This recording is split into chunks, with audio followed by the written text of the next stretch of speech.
नमस्कार दोस्तों, स्वागत है आपका आपके अपने YouTube चैनल दीपक रचित कथा में। छठी मैया का आशीर्वाद आपके परिवार पर सदैव बना रहे। छठी मैया के लिए एक लायक तो बनता है, और छठ पूजा में छठ व्रत में यह गलती कभी मत करना।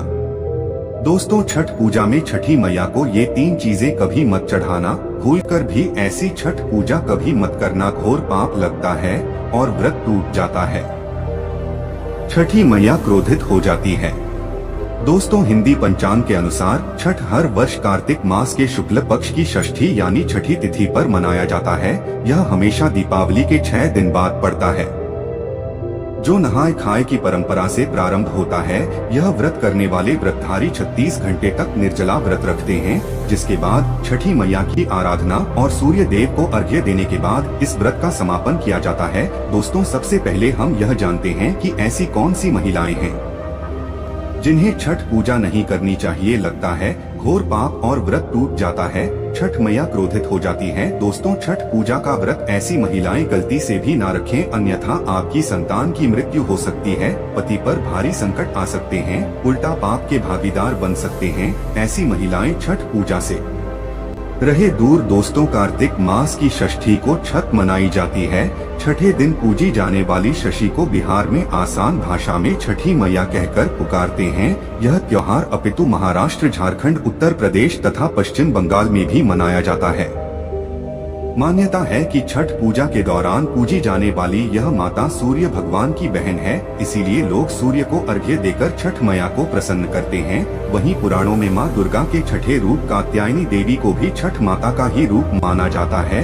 छठ मैया को संतान देने वाली माता के नाम से भी जाना जाता है। मान्यता है कि यह पर्व संतान के लिए मनाया जाता है, खासकर वह जोड़े जिन्हें संतान की प्राप्ति नहीं हुई है तो वो छठ का व्रत रखते हैं। वहीं सभी अपने बच्चों की सुख शांति के लिए छठ मनाते हैं। लेकिन क्या आप जानते हैं, कुछ ऐसी महिलाएं भी हैं जिन्हें छठ पूजा का व्रत गलती से भी नहीं रखना चाहिए। यह सबसे बड़ा घोर पाप माना जाता है। महिलाएं ऐसी गलती कभी ना करें। तो चलिए जानते हैं, और हाँ, एक लाइक जरूर करें। जय हो छठी मैया की। दोस्तों, शास्त्रों के अनुसार जो लोग अधूरी शादी करते हैं वो शास्त्र का अपमान करते हैं। अधूरी शादी जैसे कि कोर्ट मैरिज और शादी के बिना ही संतान की उत्पत्ति कर देना सबसे बड़ा पाप है। ऐसे में छठ पूजा का व्रत ऐसे लोगों को अपनी संतान के लिए कभी नहीं रखना आइए, क्योंकि आपने हिंदू रीति रिवाजों के अनुसार 7 फेरे नहीं लिए हैं, और वहीं बिन शादी के जब ऐसे लोग साथ में रहते हैं तो समाज में ऐसा रिश्ता कलंकित होता है। दोस्तों, बहुत से लोग ऐसे हैं जो भागकर शादी करते हैं और परिवार को दुखी कर देते हैं, माता पिता को समाज में कलंकित कर देते हैं, माता पिता को रुलाते हैं, परिवार को रुलाते हैं, समाज को बदनाम करते हैं। ऐसे लोग पूरे जनजीवन समस्त संसार के लिए श्रापित है। देखिए, परिवार को रुलाकर हमेशा रिश्ते अनर्थ ही होते हैं, रिश्ते जुड़ते नहीं हैं। इसीलिए जो लोग भागकर शादी करते हैं और कोर्ट मैरिज कर लेते हैं, 7 फेरे नहीं लेते हैं, हिंदू रीति रिवाज आज के साथ शादी नहीं करते, विवाह नहीं करते, तो उनके लिए यह व्रत उचित नहीं है। 7 फेरे का मतलब होता है आपने अग्नि देव का आशीर्वाद लिया, 33 कोटि देवी देवता का आशीर्वाद लिया, माँ बाप का आशीर्वाद लिया, परिवार का आशीर्वाद लिया, समाज को सम्मान दिया, मतलब अब आप पूज्य योग्य है।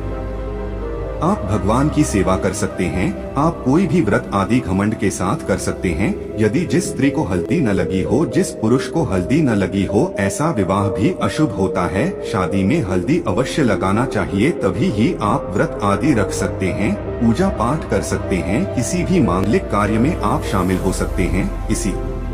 ये ऐसी स्त्री किसी भी धार्मिक कार्य में तभी सफल व शामिल हो सकती है जब वह अग्नि के साथ फेरे ले लिए। ऐसी शादी को ही शास्त्रों में सर्वश्रेष्ठ माना जाता है। आपके ऐसा करने से छठी मैया का अपमान माना जाएगा और आपको पाप लग सकता है। दोस्तों, शास्त्रों के अनुसार इस व्रत को सच्चे मन से रखना चाहिए। अगर कोई महिला शौक में यानी बेमन से इस व्रत को रखती है तो उसके पति या संतान की मृत्यु या उन पर कष्ट आ सकते हैं। सच्ची श्रद्धा के साथ छठ पूजा का व्रत रखना चाहिए। इस व्रत के सफल होने से संतान सुख की प्राप्ति होती है, संतान को कष्ट कभी नहीं आते। छठी मैया करती है रक्षा, घर परिवार होता है खुशहाल। जो लोग छठ पूजा करते हैं तो छठी मैया उनके इर्द गिर्द, उनके घर के आसपास सदैव घूमती रहती है, उनकी रक्षा करती है, उनकी संतानों की रक्षा करती है। जो बाज महिलाएं हैं उन्हें संतान सुख की प्राप्ति देती है, लेकिन सच्चे हृदय से ही माता को पुकारा। दोस्तों, छठ पूजा करने से सैकड़ों युगों के फल की प्राप्ति होती है, परिवार में सुख समृद्धि धन की प्राप्ति होती है। छठी मैया की पूजा से सभी मनोकामनाएं होती है पूरी।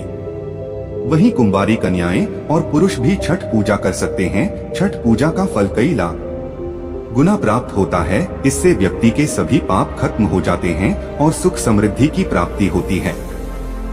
छठ पूजा का व्रत पूरा करने से स्वयं छठी मैया आपके पूरे घर की रक्षा करती है। दोस्तों, अब यह भी जान लेते हैं कि छठ मैया को ऐसी कौन सी 3 चीजें हैं जो नहीं चढ़ानी चाहिए, भयंकर पाप लगता है। दोस्तों, नंबर 1, सूर्य भगवान को अर्घ्य देने के लिए तांबे का लोटा ही प्रयोग करें, लेकिन भूलकर भी चांदी, स्टील, शीशा और ब्लास्ट के बर्तन से अलग नहीं देना चाहिए, इससे व्रत टूट सकता है। दोस्तों, नंबर 2, व्रत के दौरान घर में कभी भी मांसाहार न बनाएं और न ही परिवार में किसी को खाने दें। जो लोग इस दिन लहसुन प्याज का खाना बनाते हैं और खाते हैं तो उन्हें छठी मैया उल्टा बर्बाद कर देती है, श्राप दे देती है। इस दिन छठी मैया को भोग लगता है, तो घर में यदि आपके परिवार में किसी ने व्रत रखा है तो आप भी लहसुन प्याज का इस्तेमाल न करें, आप किसी और दिन को खा सकते हैं, लेकिन मांस, मदिरा, लहसुन प्याज आदि न खाएं। मान लीजिए छठ व्रत आपकी बहन ने रखा है और आप दूर भी रहते हैं, तब भी आप लहसुन प्याज न खाएं, नहीं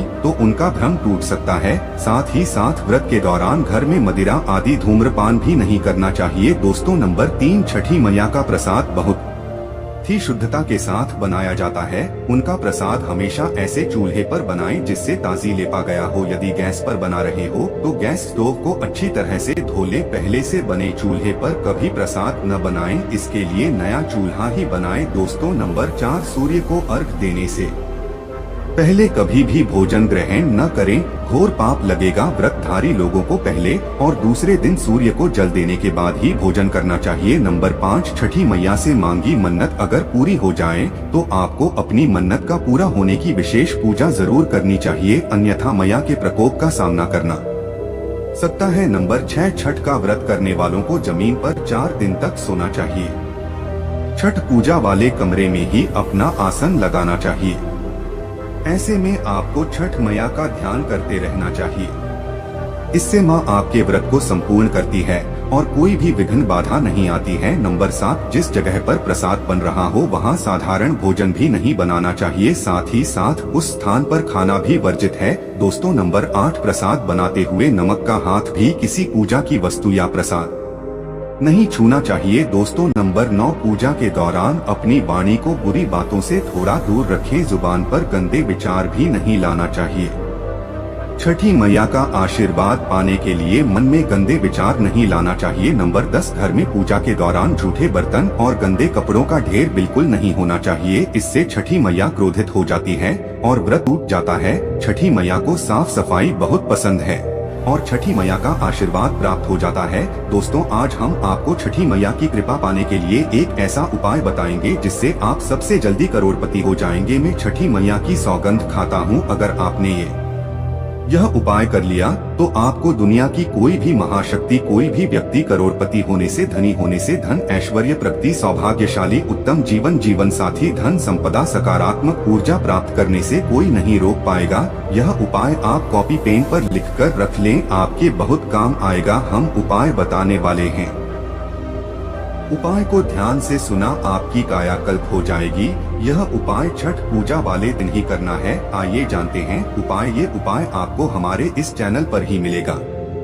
यदि कोई और ये उपाय बताएं तो समझो वो फ्रॉड है। देखिए, एक नमक का पैकेट ले ले, पिसा हुआ या ढीली वाला ले सकते हैं, और एक पानी की बोतल और 51 रुपए की दक्षिणा तथा 100 ग्राम की सरसों के तेल की बोतल और 50 ग्राम सूखी लाल मिर्च, 500 ग्राम चावल और 500 ग्राम उड़द की काली दाल और 5 रुपए के बताशे। ये सभी 8 सामग्री एकत्रित कर लें, किसी कपड़े में बांध लें या थैली में ले लें। सभी सामग्री को मिक्स मत करना, अलग अलग पैकेट में एक ही थैली में डाल लें। अब यह सामग्री किसी गरीब व्यक्ति को दान में दे देना। मैं छठी मैया की सौगंध खाता हूँ, यदि आप करोड़पति ना हो जाओ तो मुझे बताना। आप हमारे चैनल को सब्सक्राइब कर देना, आपका भाग्य बदल जाएगा। यदि आप व्यापारी है तो आपका व्यापार 100 गुना बढ़कर चलेगा। यदि बैंड है तो आपका मन पढ़ाई में खूब लगेगा, सरकारी जॉब लगेगी। संतान की प्राप्ति होगी, विवाह में हो रही देरी तो वह भी पूरी हो जाती है। यदि बीमार व्यक्ति आपके घर में कोई हो और खाट पर पड़ा है तो यह दान करें, वह तुरंत ठीक हो जाएगा, बहुत फर्क पड़ेगा। दोस्तों, यह उपाय हम भी जरूर करते हैं और हम अवश्य करेंगे। हमें छठी मैया की कृपा साक्षात प्राप्त हुई है। यह उपाय सैकड़ों साल से हमारे बुजुर्ग करते चले आ रहे हैं और यह उपाय मैं अवश्य करता हूँ। आप यह कार्य पूर्णिमा अमावस्या पर भी कर सकते हैं। दोस्तों, आप में से कौन कौन छठी मैया का आशीर्वाद पाना चाहता है तो सच्चे दिल से कमेंट बॉक्स में लिखें जय हो छठी मैया की। छठ मैया के लिए एक लाइक तो बनता है।